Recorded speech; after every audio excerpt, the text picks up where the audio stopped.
Volcanoes are Earth's pressure valves, but they are also its master architects. They build entire islands from the ocean floor and create some of the most fertile soils on the planet.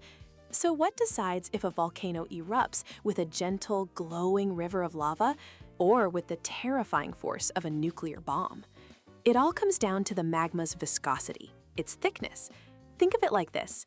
Runny, low silica magma is like warm honey. It lets gas escape easily, creating calm, effusive eruptions. But thick, sticky, high silica magma is like toothpaste.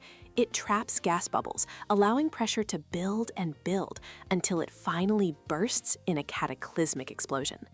This fundamental difference in chemistry creates the volcanoes we see.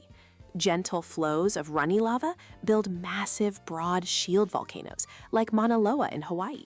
In contrast, violent eruptions of thick magma and ash construct the steep, iconic cones of composite volcanoes like Mount Vesuvius. These explosive giants produce the most lethal hazards known: pyroclastic flows, a glowing avalanche of hot gas and ash moving at hundreds of kilometers per hour, and lahars, volcanic mudflows with the consistency of wet concrete. But not all volcanoes live at the chaotic edges of tectonic plates.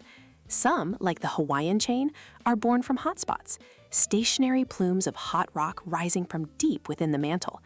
As the Pacific plate slowly drifts over this fixed geological blowtorch, a series of islands is born, leaving a trail that marks the plate's journey across the ocean. The power of these eruptions can reach far beyond their slopes. The 1815 eruption of Mount Tambora was so immense, it injected enough sulfur dioxide into the atmosphere to block sunlight, causing the infamous year without a summer and global crop failures. From the chemistry of stone to the chemistry of our sky, volcanoes are a constant reminder of the raw, creative power that continues to shape our world.